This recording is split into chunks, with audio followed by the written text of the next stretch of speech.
right? So hair tubes. To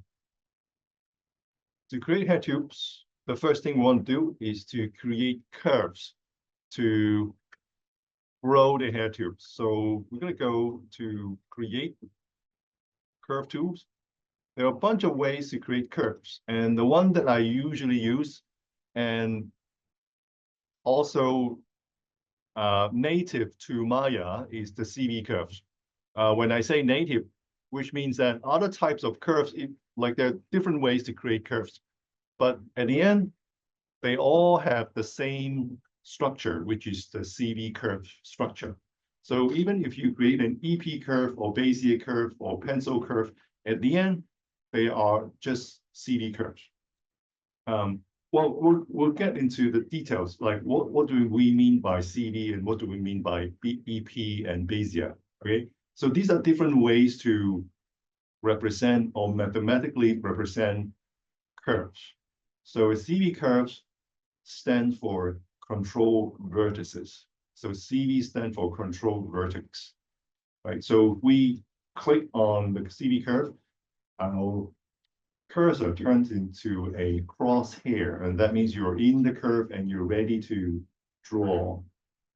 So when you click on the viewport, you create one control vertex, but you don't see the curve yet. Like I've clicked on 3 times, but the curve is not there yet until you click on it the 4th time and the curve appears.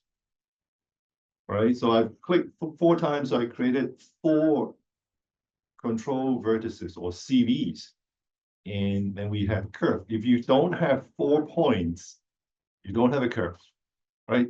If I continue to click, the curve will continue to grow. So for a CV curve, there's a minimum amount of control vertex, which is 4 control vertex. That's the minimum for a curve. Right, so once you are done, you click enter to complete the curve. If you want to modify the shape of the curve, you change it to a component mode. And in the component mode, right click, there are two things you can, 2 things that you could choose, 2 kind of components you can choose to modify the curve. You can choose to modify the control vertex, which we just used to create the curve. And you will notice that the control vertex and the curves, they don't touch each other, except the first point and the last point. So that's the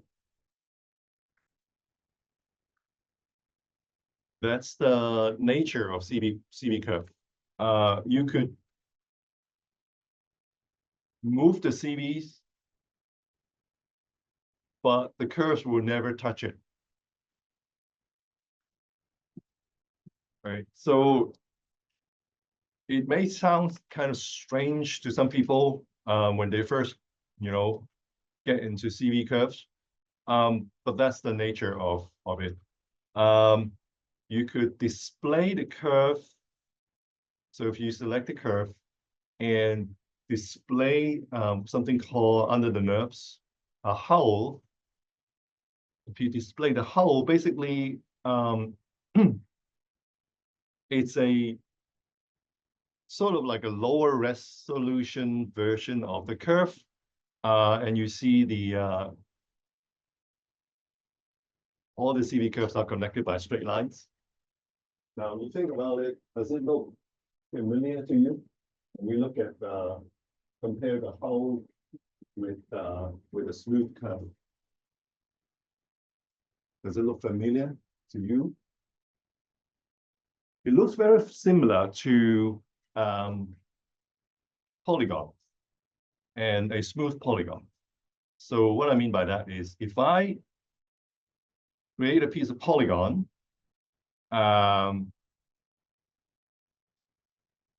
using the create polygon tool, it's under mesh. And if I create polygons by following exactly where the CVs are,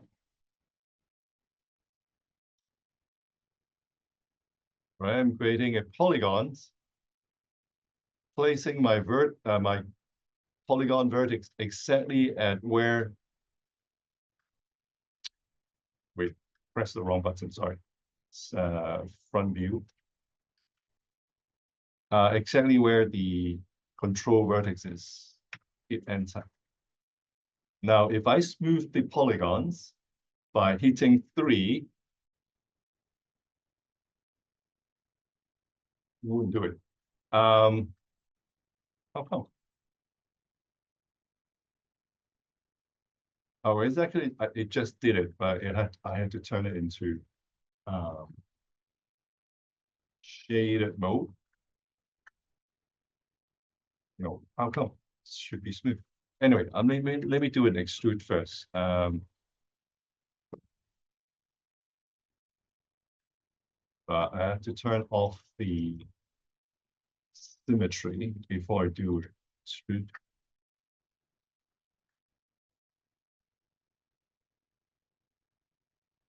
And delete these faces. Right, so I end up with something like this. This is exactly like if I smooth this surface, notice it's very similar to the shape of the curve, right? This is the unsmooth version, and it actually follows exactly where the CV curves are. And when you smooth it, it looks very close to the curve.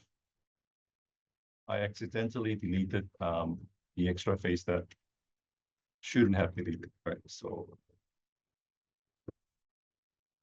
delete. Right? If I smooth it, it follows almost exactly as the curve. So the smoothing algorithms for polygons follow very similar to how NURBS curves or CV curves are produced. So CV curves are produced by control vertices, and then the curve would try to. They don't touch the CV curves, but they will form a shape that is controlled by the CVs, and it's very much. And the smooth shape of the curve is very similar to the smooth result of a polygon. So I just wanted to point out this relationship here in polysmooth and how curves are shaped by control vertices.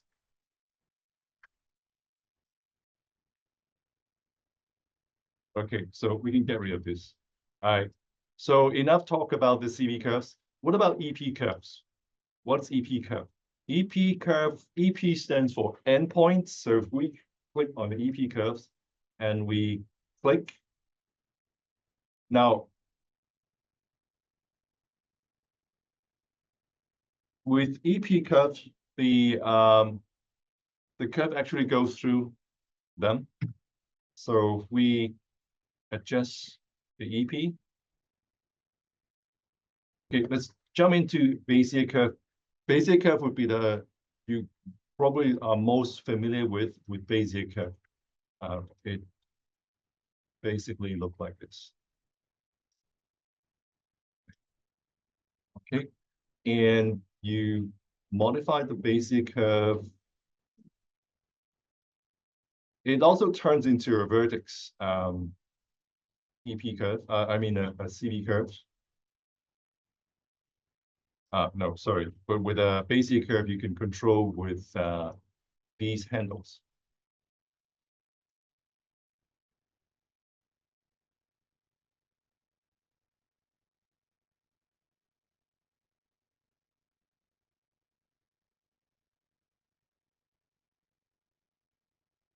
A minute. I want to see.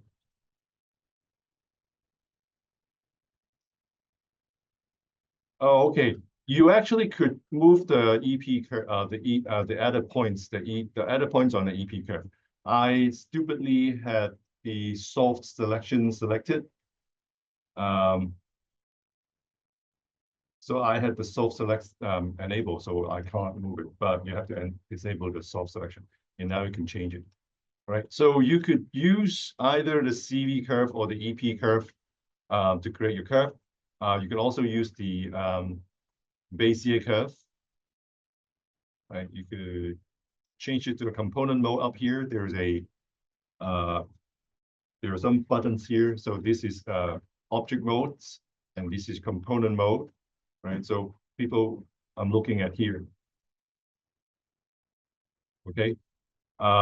Component mode, like there, and then next to it, these are called selection mask, which right now we have all these enabled and the others are disabled, so I can only select these kind of items. But if you want to select CVs, you have to have this checked, right? So now I have the NERP CVs enabled, and I should be able to move the CVs. So these are the CVs for ABC curves. Anyway, so that's how you create curves. So let's create the first curve for the hair curves. So just gonna click one here.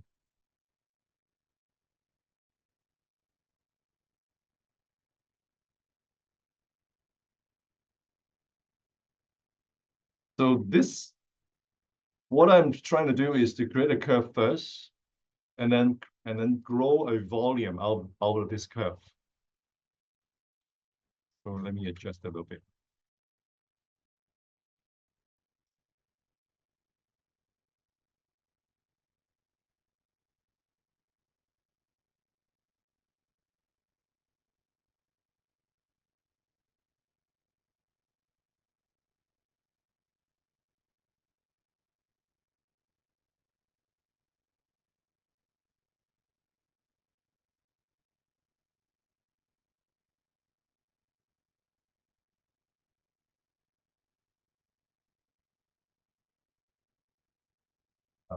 This should go forward.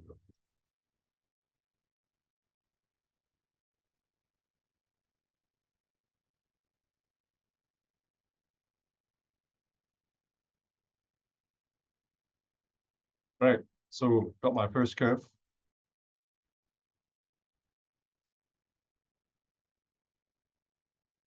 Now, to create a volume, you need a profile for that hair tube.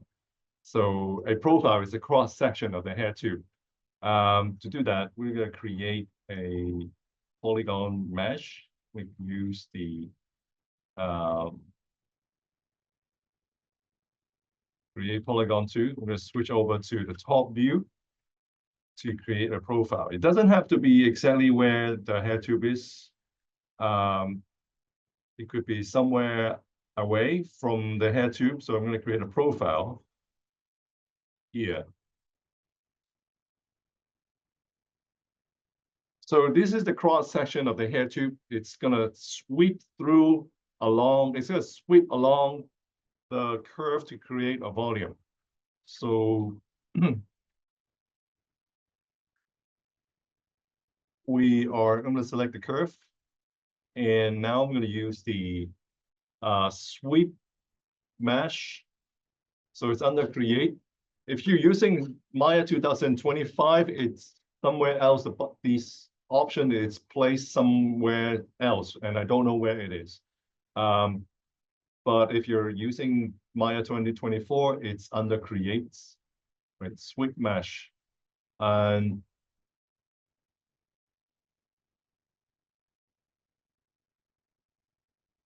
because it's going to create. Now it's going to create something like this. But if you select the results and go back to one of the tabs here, Sweep Mesh Creator, it's currently using a circular polygons to create as a profile to create this tube. And this is not what we want to do. You can change the number of sides of that profile, but you can also increase the precision to make it follow the curve more closely. You can scale the profile, but it's always circular. It's always a tube, and this is not what we wanted to do. There are other options like a rectangle, but it looks like something like this. A line which is completely flat. An arc, which is also not what we want to do. What we want to do is to use the shape that we created as the profile. So we're going to use custom. So when you click on custom, you will see a UI that it will ask you to pick the profile, your custom profile. All right. And the custom profile is a polygon. So we're going to switch over to poly objects and then select it. And once you have it selected, you see this shows me one item is selected. All right, so I'm going to hit OK. And as soon as you select it, it's going to use the profile to create this hair too. But it looks kind of thin. All right, but there are other ways to control it. So let's go back into the Sweet Mesh Creator. So if you have lost it, don't worry. Select the mesh that you created. It's one of the tabs here. And we can go down to make some changes. So the scale profile will make it wider. Rotate it along the along the curve. Twist will do something like this. Taper will have it taper to, so we'll go from 1 near the root to whatever values you adjust here. So if it's completely 0, it will come down to a point. But it looks too pointy, right? So there's another way to control the taper, which is by using the taper curve. So the taper curve on the left is the root of the hair, and then on the right is the tip of the hair tube. So you can change it by modifying this curve here. So I could have a narrow, so the root could be very narrow, and then it will grow better as it, and then slowly tapers down. For example, taper down to something like this. All right. And if you don't like the shape of the result, you can always go back to the curve. So let's go back to the curve. The curve is still there. This is our curve. You can go back, change it to component mode, and reshape it. And the result would also follow. So let's go back to that. Change it to X-ray. Doesn't look.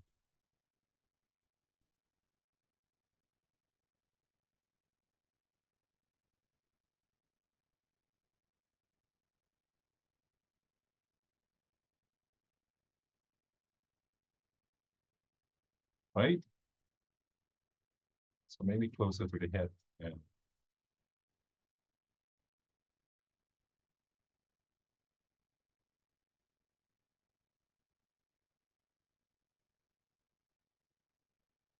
May have to go back and twist this a little bit.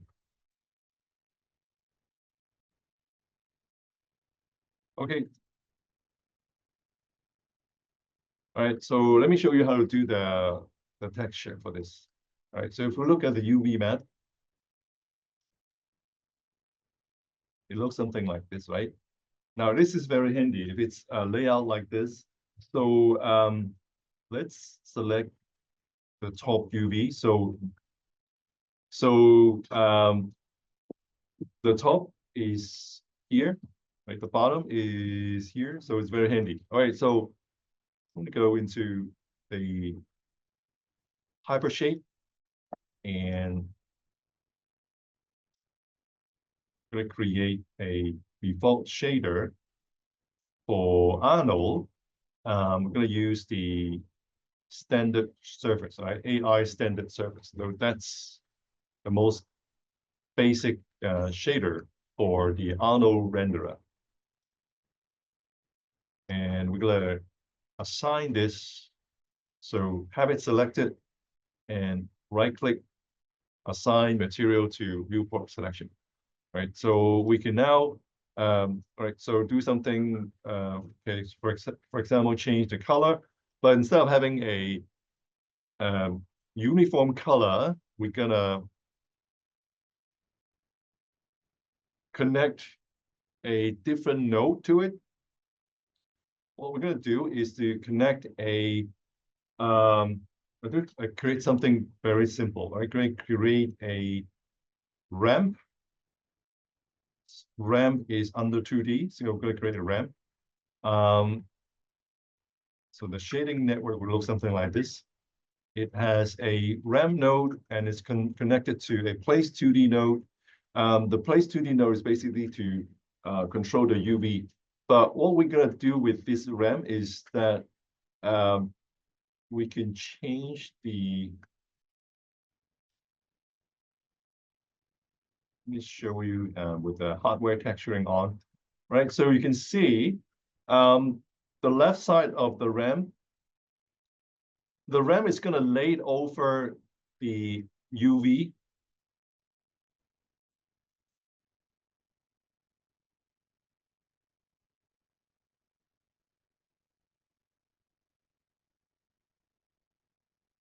I hope it makes sense to you. So can't really display everything here.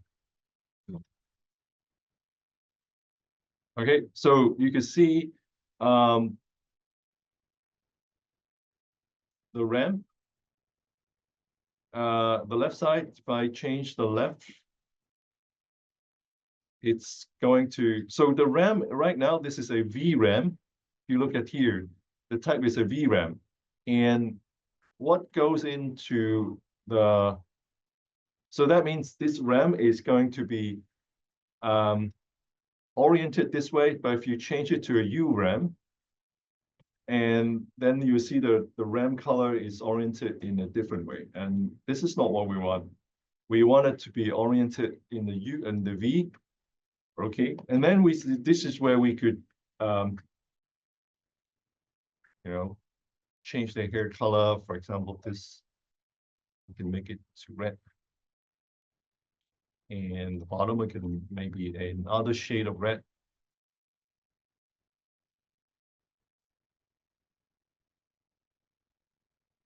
And then we reverse it a little bit. So, right. So you have a lighter shade of red.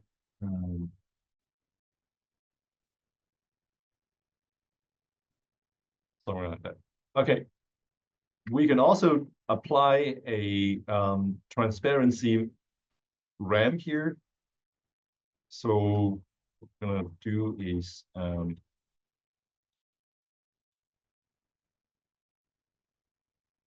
I have to move things around because I don't have enough space here. All right, so there's an opacity here, right? So opacity, if we scroll down to opacity,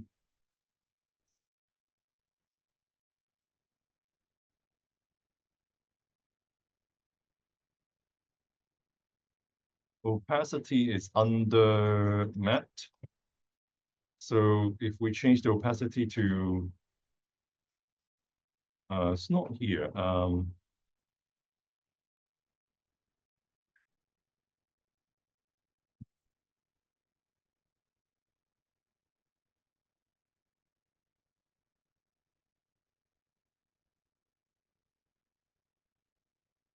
Okay, it's placed under geometry. It's kind of strange. It's not under matte. Okay, so matte opacity is something different.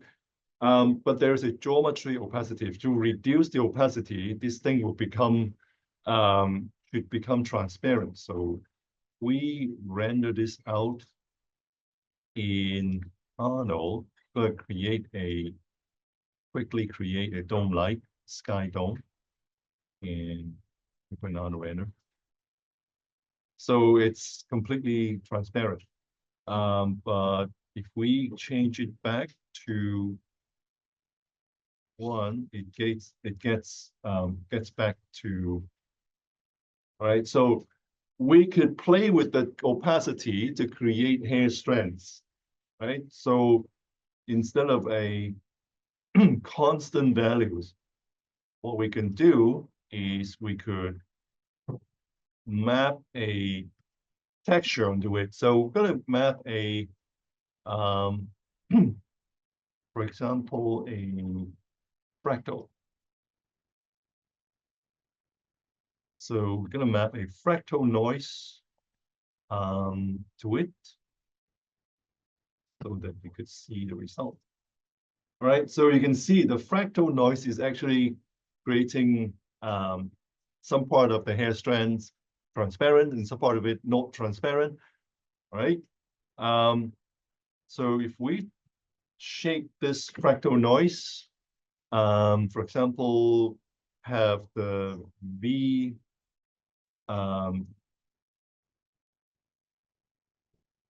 we scale the V.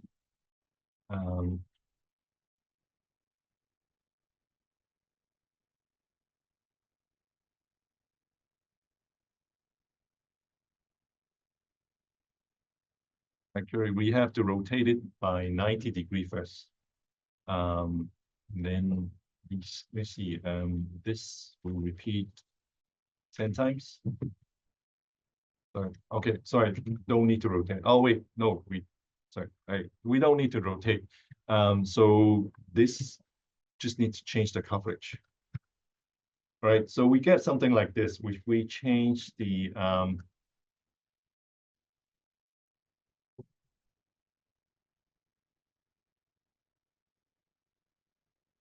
this to maybe 10.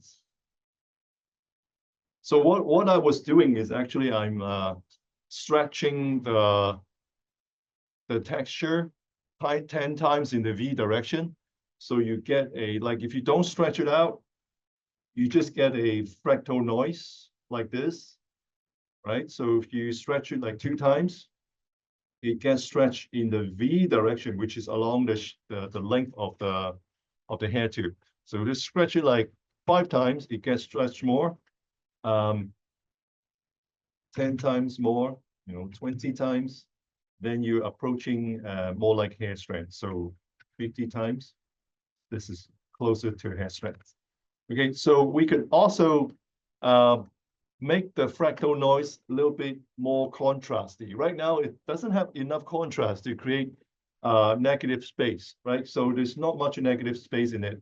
What we could do is to remap the result of a fractal to a different color. So in order to remap something, we always use a RAM. So we're going to create a RAM again. Under 2D texture, we'll create another RAM.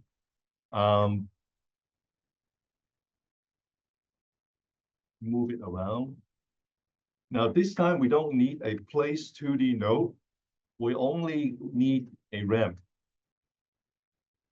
Okay, so the color is right now connected to opacity, but we're going to insert a RAM in the middle. And we are going to use the V coordinates, and it's going to connect to the red color. Right? So this is the result going into the RAM. And then the result of the color of the RAM will go into the opacity. So what we're doing here is that the fractal noise, let's maybe visualize the fractal noise. So the fractal noise is basically just a black and white color.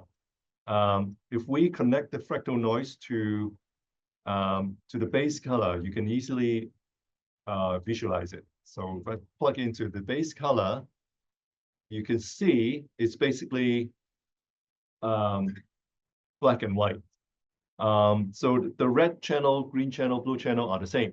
We're using this black and white signal and pipe it into RAM, and let me disconnect this and I'm just gonna connect everything to base color to give you an idea of what this connection does. So we could remap the output of a fractal to something else. So I can actually change it to say blue and black, for example, or blue and pink, something like that. All right, I'm just showing you how this remapping works, right? Of course, this is not what we want to do. What I want to do is to make, all right, let's go back to black and white. Black, okay? What I can do is to increase the amount of black, and most of the hair will become black, right? So this is how you can create contrast. All right. But instead of plugging this to the color, I'm going to plug it into opacity. Right. So keep the color as a, let's give the color a constant color, pinkish color. And okay, so you can see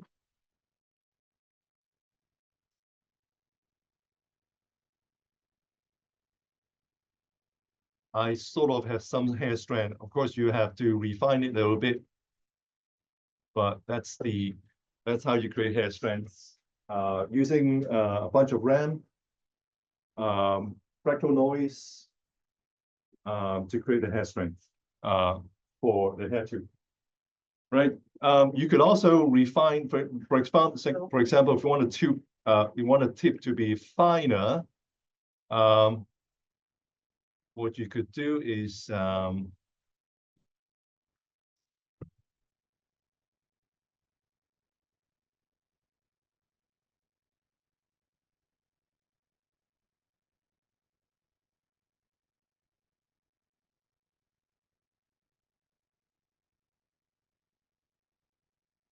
So show you a little bit more advanced. So what I'm trying to do is to get the tip, instead of having this like constant, very chunky at the tip, I want the tip to be a little bit finer and softer. So what I can do is create another RAM.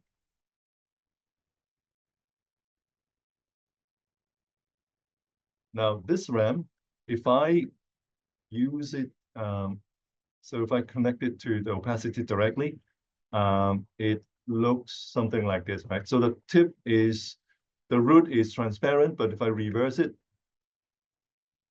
I can have the tip becoming transparent, right? So this RAM does that.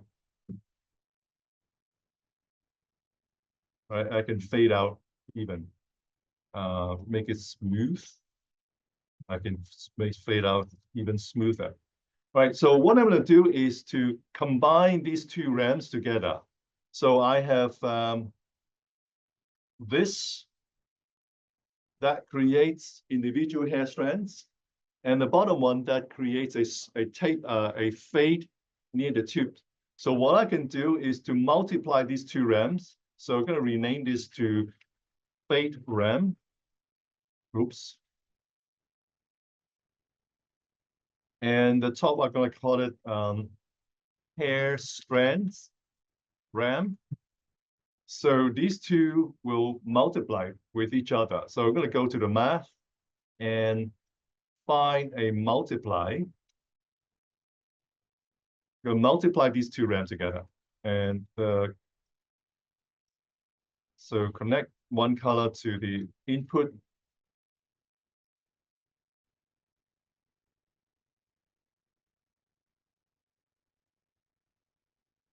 Multiply color. Is there a multiply? Let's use the AI multiply. The AI multiply, it's under the Arnold utility, AI multiply. It's here, right? So a quick way is to simply hit tab and just type multiply. It will show up here, right? So AI multiply, going to connect one here, the other here, and then just multiply these two rounds together. So I get something like this, right? So I can shape the fades a little bit. I get something like this, right? And I can fine tune the hair strands even be more. So this is the hair strand RAM. I can make it softer. I could also make the fractal noise. You repeat the V direction even more, so I get finer hair strands. So I get even finer hair strands. This maybe I go up to 100.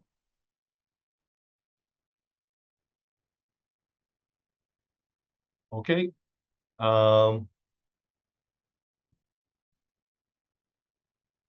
Give it a little bit less negative space, more positive space, and you get something like this. All right, so right now I have a constant color, but you can also add variations to it. So let's plug this back in. So you have a little bit of whites near the two. All right, so that's one hair tube, but we can continue on to create more hair tubes. So I'm going to turn off the hardware shading. So I'm going to save this. So I'm just going to quickly create multiple hair tubes by duplicating the curve that I made earlier. So Control D to duplicate. And go over to the component mode, turn on the CVs, right? And then I can just move this whole curve backward.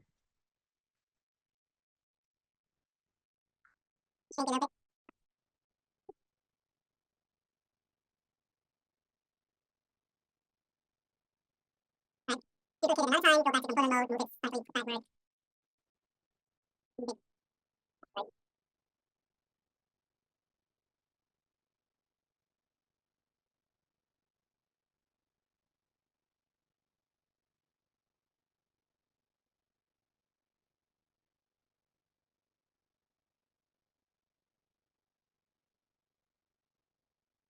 Right, so yeah, I'm just trying to shake it out myself. Delete it. Select all these curves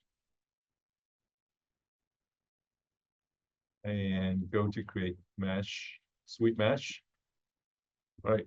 If we do one node for multiple curves, you will only have one mesh creator, and this is going to control all the other curves. So if you change the precision, it changes for all of them. This could be handy if you have if you want to create, multiple hair tubes that share the same properties. So let's pick this, rotate them all together. This could be useful sometimes.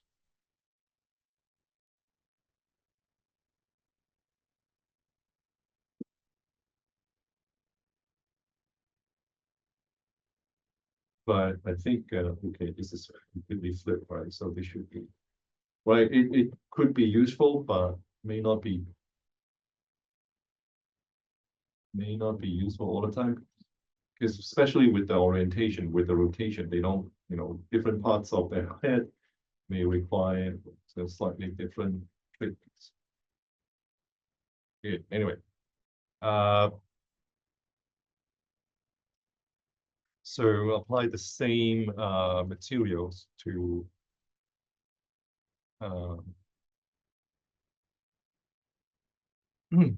assign existing material, standard surface is what I think this is what we created. Right, so Arnold, let's render.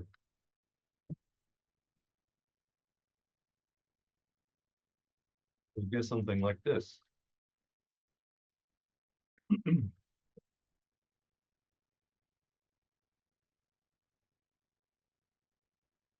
Yeah, so of course we need to, you know, add more tubes. But I'm not gonna do it.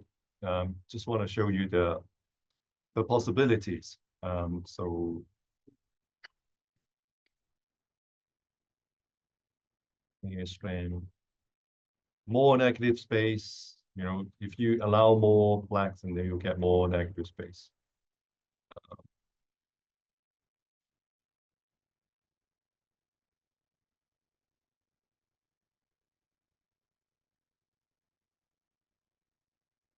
Okay. So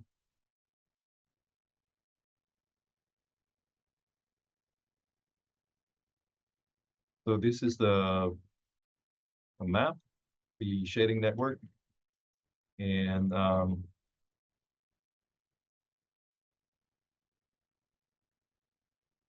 right. So now it's looking better. So I'm gonna move this out. So everything is being recorded right now, so you'll be able to review it after today.